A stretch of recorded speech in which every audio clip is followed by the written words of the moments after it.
즐거운 찬양을 감사합니다. 한 해의 절반이 지나가고 7월을 시작했습니다. 아시는 대로 적지 않은 교우들이 새벽마다 고단하지만 홀문산 기도에 올라 기도하며 한 주간을 보내고 맥주 감사 주일을 시작으로 7월의 첫 주를 맞았습니다. 오늘 예배하는 여러분 모두에게 주님의 은혜와 평강이 함께 하시기를 기원합니다. 감사의 힘이라는 책이 있습니다. 데보라 노빌이라는 분은 심층 심리 분석가이고 미국의 TV의 프로그램을 진행하는 유명한 인물인데, 그의 지론 중에 보면 행복은 감사합니다 하는 것으로 시작되고 성공은 고맙습니다 하는 것으로 보장된다, 그런 표현을 말하는 것을 봅니다. 감사의 힘이 얼마나 큰가 하는 것을 말하는 거죠. 감사하며 사는 사람은 인간관계도 원만해지고 또 고난이 왔을 때 고난을 극복하는 힘도 남다르게 되고 또 삶에 늘 활력이 생기고 고난이 왔을 때 면역력이 생겨서 어려움을 남들보다 훨씬 잘 극복하는 것을 알 수 있다, 그렇게 말합니다.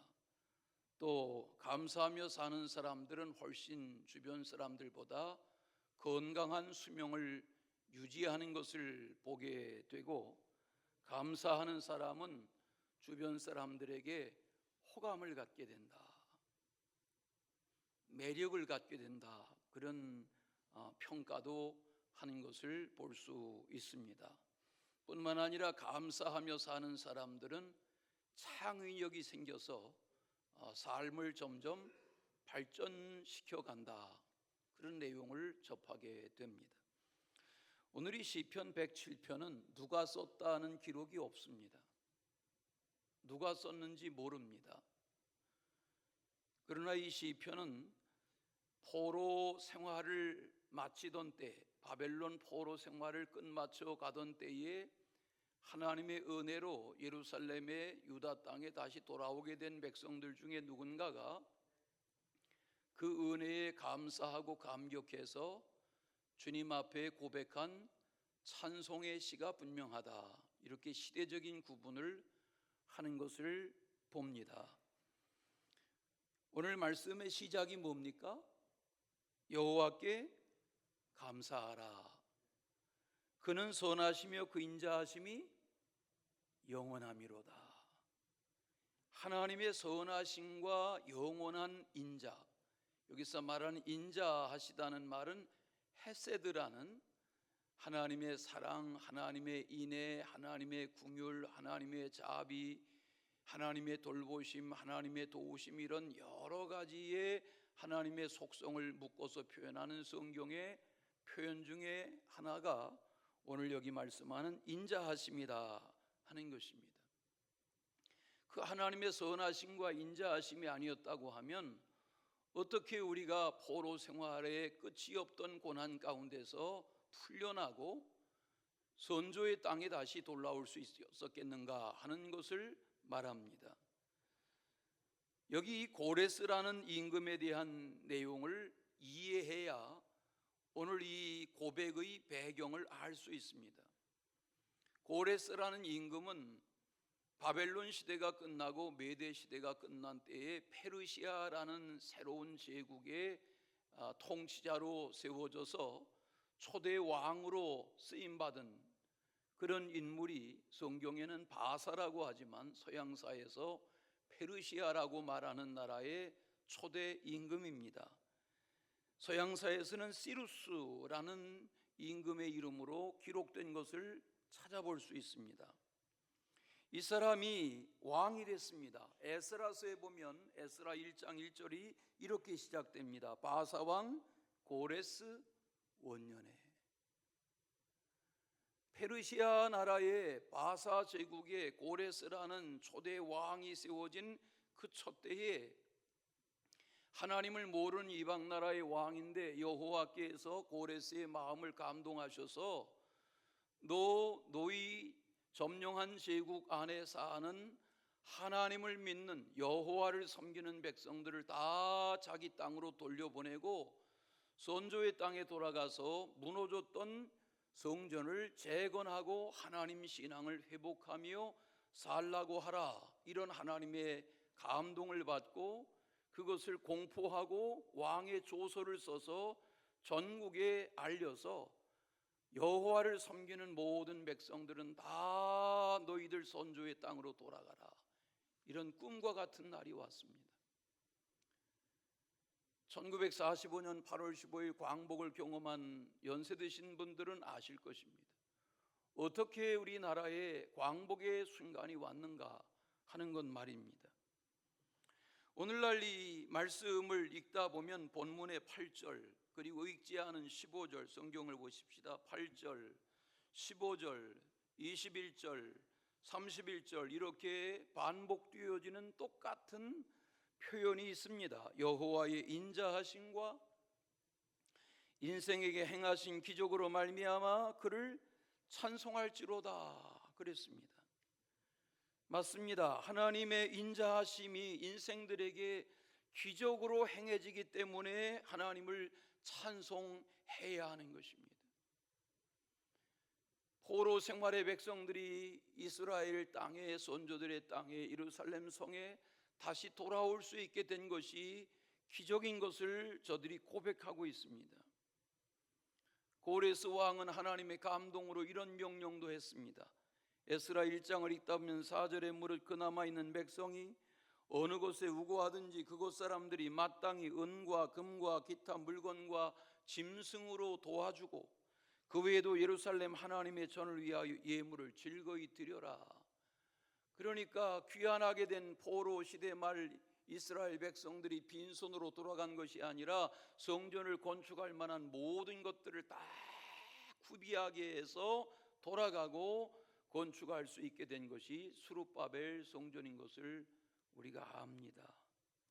이런 은혜와 감격을 체험한 무리들 가운데 너무 하나님의 하신 일이 기쁘고 감격스럽고 그 하나님이 행하신 기적이 놀랍고 그래서 주님을 찬송하며 감사하며 경배하는 그런 고백이 오늘 이 107편의 시편 말씀인 것입니다. 자, 구체적으로 여호와께 감사하라 이렇게 말하는데 뭘 감사했는가? 오늘 말씀해 보시면 첫째는 속량하시는 하나님께 감사한 것을 알 수 있습니다. 2절에 보시겠어요? 거기 속량이라는 표현이 나옵니다. 여기 속량이라는 표현은 늘 말씀드리지만 노예의 값을 주고 노예를 사서 너는 이제 자유자다 이렇게 풀어주는 그 값이 속량이라는 경제적인 용어입니다. 요즘 새번역 성경이나 현대인의 번역 성경에 보면 속량이라 하지 않고 구원이라고 번역해 놓은 것을 볼 수 있습니다. 구원이 무엇입니까? 하나님의 은혜로 그리스도를 통하여 죄 사함 받고 하나님의 자녀가 되고 하나님의 나라 백성이 되어 이 땅에서부터 우리는 영생하는 하나님의 자녀로 사는 이 은총, 이것이 구원의 은혜입니다. 새를 새장에 가두어 두고 주인이 먹이를 주고 예뻐하고 귀여워하고 하는 것은 어떻게 보면 창조 질서를 어기는 거지요. 새는 공중을 마음껏 날아갈 수 있어야죠. 조류학자에 그래 보니까 새들은 병이 없답니다. 왜? 풀을 털고 날아가기 때문에 병들 시간이 없답니다. 사실을 말해도 반응이 없으세요? 네? 여러분, 하나님이 이 끝이 없는 무한한 창공 속에 새들이 날아가는 공간을 저들의 거처로 삼아 주셨습니다. 그 어마어마한 물 속에 각종 어종을 물고기를 하나님이 창조하여 살게 하셨습니다. 물론 새들의 세계에도 맹조류가 있어서 저들의 약육강식의 세계가 없지 않지만, 물속의 물고기들 속에도 양육강식의 세계가 없지는 않지만 하나님의 창조 질서는 창공의 새, 들에 핀 백합화 물속의 물고기, 그 속에 하나님의 놀라운 자유로움, 이 은혜가 있는 것입니다. 그런 저들을 오늘 3절 말씀처럼 동서남북 각 지방으로 흩어지게 하신 때가 있었습니다. 흩어진 원인이 무엇입니까? 민수기의 말씀처럼 죄 때문입니다. 하나님이 속량받은 백성들을 모으시고 하나님을 거역하는 백성들을 흩으신다 하신 바 있는데, 흩어진 자들이 70여 년 세월 이방 나라에서 바벨론에서 포로로 지내고, 바벨론이 무너지고 메대가 세워지고 바사가 세워지고, 그런 세월 속에 늙어가던 이들과 이방 땅에서 태어나서 자라나는 후손들 속에 동서남북 흩어져 살아가던 백성들을 주님이 불러 모으시는 은혜의 날이 다가온 것입니다. 이것은 감격스러운 순간이고 놀라운 순간이고 은혜의 순간이고 기적의 순간인 겁니다. 하나님이 그렇게 하신 거죠. 인생은 무엇 때문에 흩어지고 무엇 때문에 숨습니까? 에덴 동산에 아담과 하와가 범죄하고 나니까 에덴 동산에 나무숲 사이에 하나님의 낯을 피하여 숨습니다. 죄가 두려움이 들어오면 숨게 되어 있습니다. 피하게 되어 있습니다. 하나님은 저들을 심판하셔서 열방 가운데 동서남북으로 흩으셨습니다. 예루살렘에 집이 없었습니까? 예루살렘 성문 밖에 저들이 소유하고 있는 양과 염소가 없었습니까? 저들에게 기름지고 배부리게 먹게 하는 그런 들에 그 많은 식량들과 포도나무의 열매, 감람나무의 열매, 무화과나무의 열매가 넘쳐나는데 왜 끌려갔습니까? 하나님의 심판이 있습니다. 오늘 말씀에 보니까 그들이 광야 사막길에서 방황하며 거주할 성읍을 찾지 못한다. 줄이고 목이 말라 그들의 영혼이 그들 안에서 피곤해졌다고 말합니다. 여러분 생각해 보세요. 광야 사막길을 방황합니다. 거주할 성읍이 없어졌습니다. 줄이고 목이 마릅니다. 영혼이라는 것은 인생을 말하는데 인생이 피곤해졌습니다. 왜 줄이고 왜 목마르게 된 것입니까? 왜 고할초소를 찾지 못하는 광야와 사막의 인생이 된 것입니까? 하나님이 흩으셨기 때문이라는 겁니다. 하나님이 인생을 창조하신 목적은 그런 고난의 세월을 사는 것이 아닙니다. 어머니의 품 안에 안겨서 새근새근 잠이 드는 어린아이처럼 평화를 누리고 안식을 누리며 사는 것이 인생을 향한 하나님의 뜻이지, 고난 속에 버려지고 하나님이 외면한 인생을 사는 것이 하나님의 기대가 아니란 말입니다. 예수님 말씀하셨죠. 수고하고 무거운 짐진 자들아 다 내게로 오라. 내가 너희를 쉬게 하리라. 예수님이 왜 우리를 오라 하세요? 주님 안에 안식이 있다는 거예요. 쉼이 있다는 거예요. 지금 이쪽 동네도 한 분이 안식하고 계시고 이쪽 동네도 한 분이 취침하고 계세요. 왜? 주님에게 오면 쉼이 있단 말이에요.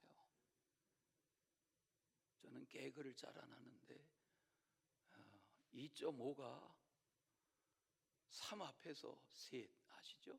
2.5가 셋 앞에서 늘 깍두기 인사합니다. 허리를 굽혀서 90도 인사합니다.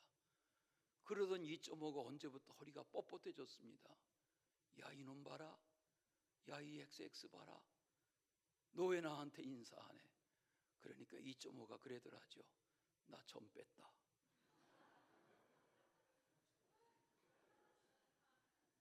이거 알아들으시는 분들은 굉장히 수준이 있으신 건데, 예?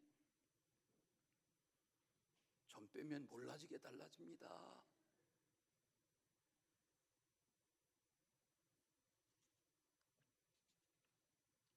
두 번째는 고통 중에서 건지시는 그리고 인도하시는 하나님에 대하여 말합니다. 포로의 땅에 끌려가서 흩어져 살던 백성들, 저들이 그 고난과 고통의 땅에서 순간마다 하나님께 부르짖게 됐습니다. 여러분 그렇지 않습니까? 평안하고 등 따뜻하고 배부르고 형통하고 별 걱정 근심이 없고 할 때에 철야하고 금식하고 기도하는 사람 있습니까? 없습니다. 그러나 기도할 이유가 생기면 질병이 찾아온다든지 어려움이 생긴다든지 잠 못 이루는 불면의 밤이 찾아오면 기도하라 하지 않아도 기도하게 됩니다.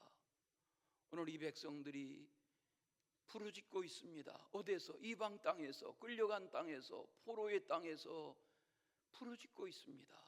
이유가 무엇입니까? 하나님을 등지고 하나님 멀리하고 우상 숭배하고 눈에 보여지는 것 탐욕 가운데 그렇게 육체에 빠져 살던 저들이 끌려가서 하나님의 심판으로 지금 당금질을 당하고 있습니다.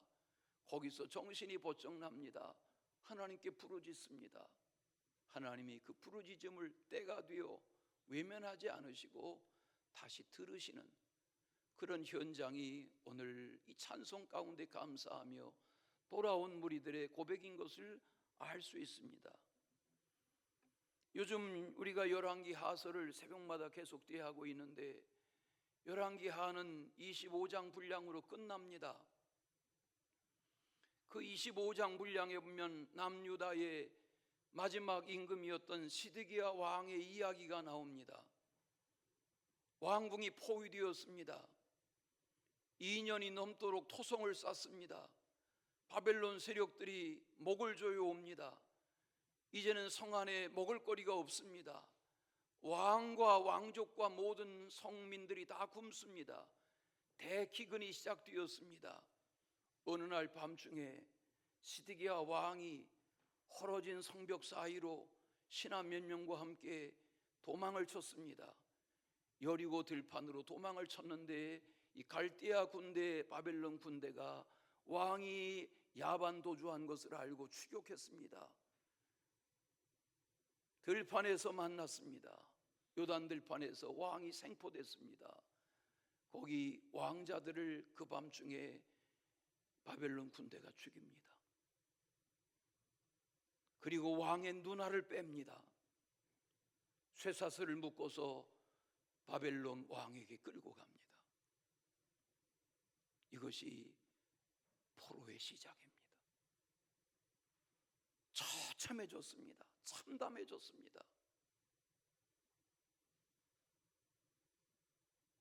하나님의 손길이 아니었다면 구원의 은혜를 누릴 수 없었던 민족인데 하나님의 도우심이 아니면 이 허탄한 이방에서의 삶을 돌이킬 수 없었던 백성인데 하나님이 부르짖음을 들으시고 끌려간 땅에서 포로의 땅에서 되돌이키게 하시는 하나님의 은혜를 허락하신 것입니다.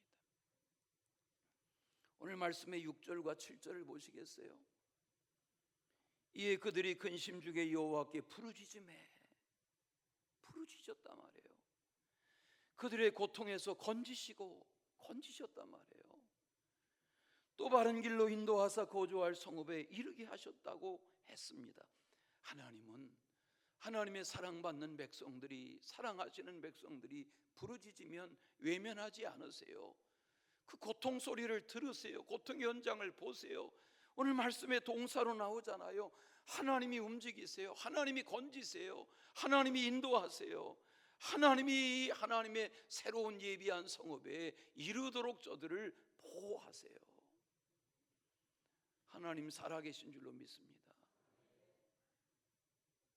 출애굽 당시에 모세의 능력으로, 아론의 전략으로 출애굽이 가능해진 게 아니잖아요. 하나님의 정하신 날, 정하신 밤에 하나님의 방법으로 양을 잡아라, 문설주와 인방에 피를 발라라, 이 밤이 새기 전에 너희 가족들끼리 이 고기를 다 구워 먹어라, 남거든 이웃을 불러서라도 이 고기를 다 구워 먹어라. 그리고 신을 신고 허리띠를 띠고 밤새 고기를 먹던 이 백성들을 하나님이 에너지를 충만하게 하셔서 그 밤중에 다 홍해로 불러내십니다. 어떻게 홍해를 건널 수 있습니까? 그런데 하나님이 작정하신 날, 작정하신 시간에 홍해에 다가가 보니까 저들의 보는 눈앞에서 홍해물이 갈라섭니다. 육지가 됩니다. 200여만의 민족이 건넙니다. 그 10배가 넘는 2천만 마리 이상의 짐승떼를 다 그 밤중에 건네게 합니다. 그 그림이 그려지십니까? 장엄한 역사가 벌어집니다. 우린 이런 역사의 현장을 뭐라고 말합니까? 오늘 말씀에서 8절, 15절, 21절, 31절 반복되는 표현이 무엇입니까? 기적이라고 말합니다. 하나님의 기적이 있습니다. 아무것도 없던 저희들을 통해서 이런 예배당이 지어졌던 것도 돌이켜보면 기적 같은 일입니다. 지금 하라 하면 벽돌 한 장도 못 올릴 것 같습니다. 어떻게 그게 가능하게 하셨을까? 하나님이 하신 일입니다. 우리나라가 참으로 가난했습니다. 찢어지게 가난했습니다. 이 땅에 왔던 선교사들의 첫 편지가 그거였습니다. 오긴 왔는데, 도착하긴 도착했는데 어떻게 이렇게 가난하고, 어떻게 이렇게 못 살고, 어떻게 이렇게 지저분하고, 어떻게 이렇게 더럽고.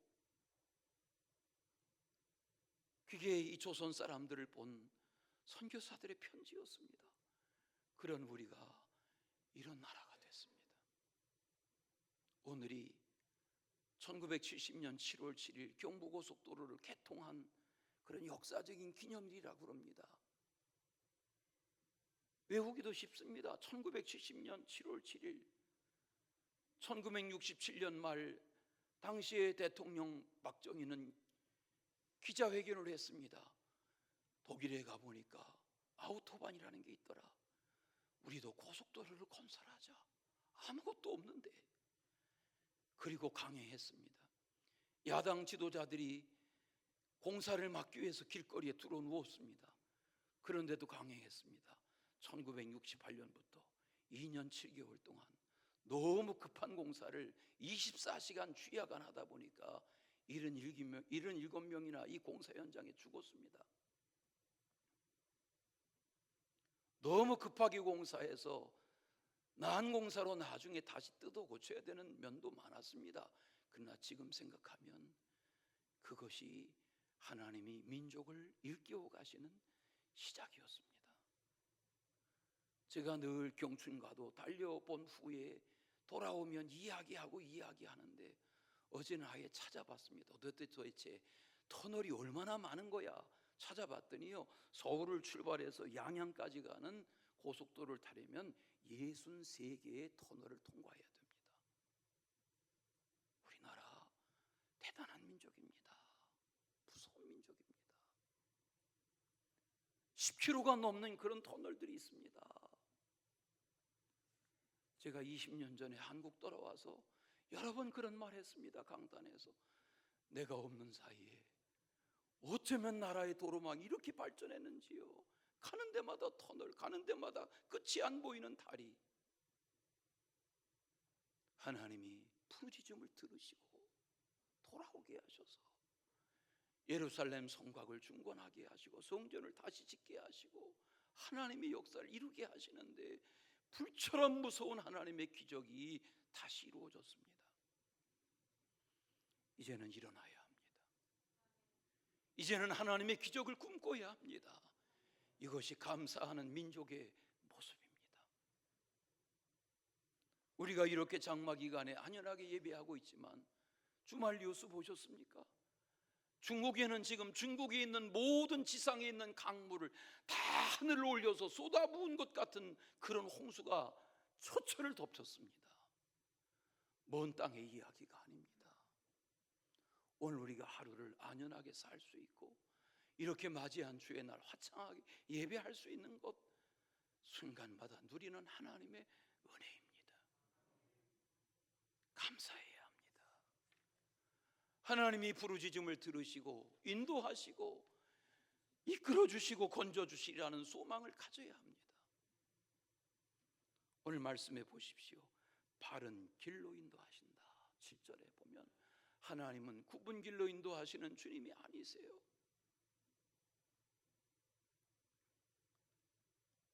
여행객들이 타지에서 타국에서 길을 물었는데, 요즘 이탈리아가 그렇다잖아요. 이탈리아 거기 가니까 가이드가요, 여권 잃어버리면 귀국 못한다고 얼마나 겁을 주는지요. 여권 품에 안고 다니느라 제대로 못 보고 왔어요. 사실은 얼마나 겁을 주는지요. 이 사람들이요, 배낭족 여행객들이 길을 물으면 나 따라오라, 그리고 막힌 길로 끌고 가서 강도짓을 한다네요. 그러나 하나님은 그런 주님이 아니세요. 오늘 말씀 7절 밑줄 쳐보세요. 바른 길로, 바른 길로. 우리 주님의 인도하심은 어떤 인도하심이에요? 바른 길로 인도하세요. 옳은 길로 인도하세요. 믿음이 있으시길 축원합니다. 마지막은 좋은 것으로 만족하게 채워주시는 하나님이시라고 그랬어요. 우리 하나님은 사랑의 하나님, 용서의 하나님, 긍휼의 하나님, 돌아보시는 하나님. 그 하나님이 은혜가 아니었다면 어떻게 이런 날이 왔겠어요? 오늘 말씀대로 사모하는 영혼에게 만족을 주시고 줄인 영혼을 배불리 하시는 분이, 채워주시는 분이 여호와시라고 노래하고 있어요. 찬송하고 있어요. 왜? 경험했으니까. 예수님이 비유로 말씀하시죠. 너희들의 아들들이 떡을 달라 하는데 돌 줄 아비가 있느냐? 생선 달라 하는데 뱀 구워줄 아비가 있느냐? 악한 아버지라도 그리하지 않거늘 하물며 하늘 아버지께서 달라 하는 너희에게 좋은 것으로 주시지 않겠느냐? 맞아요. 하나님은 원하면 좋은 것으로 허락하시는 주님이신 줄로 믿습니다. 바벨론 포로 생활은 고난의 날이었습니다. 고통의 날이었습니다. 그래서 그발강가에서 수금을 버드나무에 메어 달아놓고 예루살렘을 바라보며, 저쪽이 예루살렘인데 바라보며 울었다 하지 않습니까? 끌려간 다니엘이 포로로 끌려간 땅에서 예루살렘을 향해서 창문을 열고 무릎을 꿇고 그리고 기도했다 하지 않습니까? 하나님, 그런 날 주세요. 나 하나님을 모르는 나라의 이방 나라의 임금이 주는 음식으로 배불리고 싶지 않아요. 그리고 요간 채소만 먹으면서도 하나님이 그의 건강을 지키시고 하나님이 그를 보호하시는데, 이방 나라에서라도 다니엘을 하나님이 요셉처럼 존귀하게 하시잖아요. 하나님을 믿어주는 것처럼 믿지 마시고 하나님을 믿으세요. 왜 저희가 나에게 예수 믿으라 하나? 왜 저희가 나에게 교회 다니라 하나? 이 이야기를 들어보세요.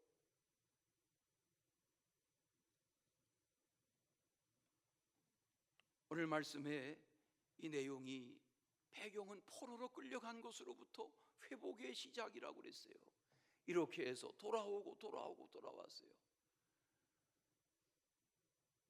열왕기하 이야기를 좀 더 드리면, 열왕기하 25장은 시드기야 임금이 보는 앞에서 왕자들이 여리고 들판에서 죽임당하고 그 밤중에 눈알 빼앗기고 그리고 쇠고랑에 끌려간 그것으로 열왕기하가 끝나지 않아요.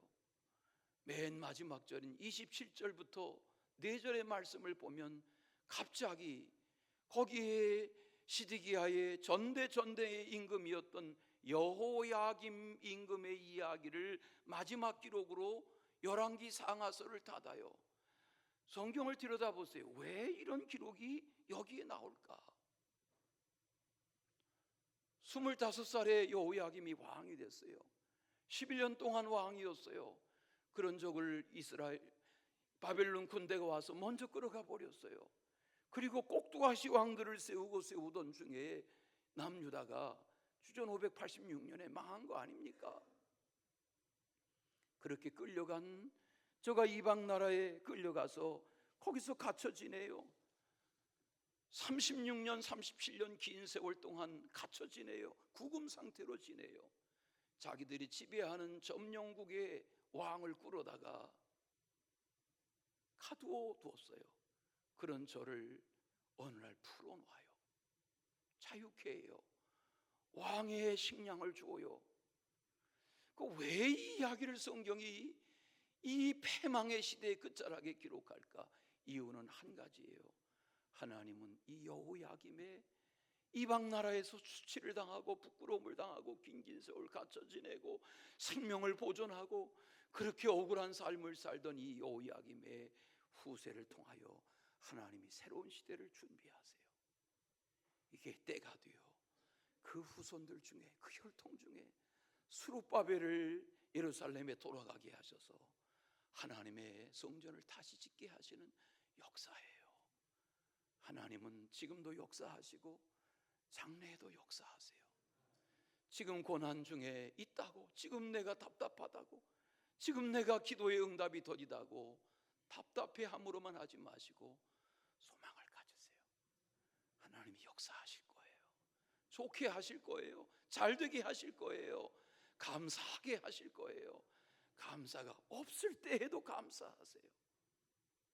제가 며칠 전에 걸으면서 어느 유명한 과거의 부흥사님 여의도 순복음교회 설교하신 그런 영상이 찾지도 않았는데 유튜브에 뜨길래 야, 나 이분 직접 육성 설교 들은 적이 없는데 그러고 찾아 들었더니 여의도 순복음교회 어느 창립 예배에 가서 설교하시면서 그래요. 해외 선교지에 전도 집회 갔다가 같은 방에서 과거에 얼마나 다 딸락비할 때니까 같은 방에서 둘이 잠을 자는데 조영기 목사님이 옆에 누웠는데 잠을 청하기 전에 하나님 감사합니다, 하나님 감사합니다를 수도 없이 하더래죠.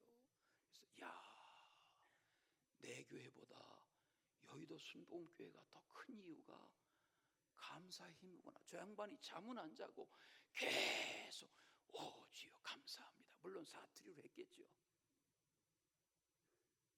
다 같이 오 주여 감사합니다. 네, 잠들기 전에도 감사합니다. 깨어나서도 감사합니다. 일이 꼬여도 감사합니다. 억울한 일을 당해도 감사합니다. 답답한 일을 당해도 감사합니다. 여러분, 그 신앙을 잃지 않았던 꿈의 사람이 요셉 아닙니까? 때가 되니까 하나님이 함께 하셔서 저의 삶을 일으켜 쓰시잖아요. 감사의 삶이 절기 때만 생각나는 삶이 아니라 이어져 가시기를 축원합니다. 사랑의 주 하나님 아버지, 주님의 은혜를 감사합니다.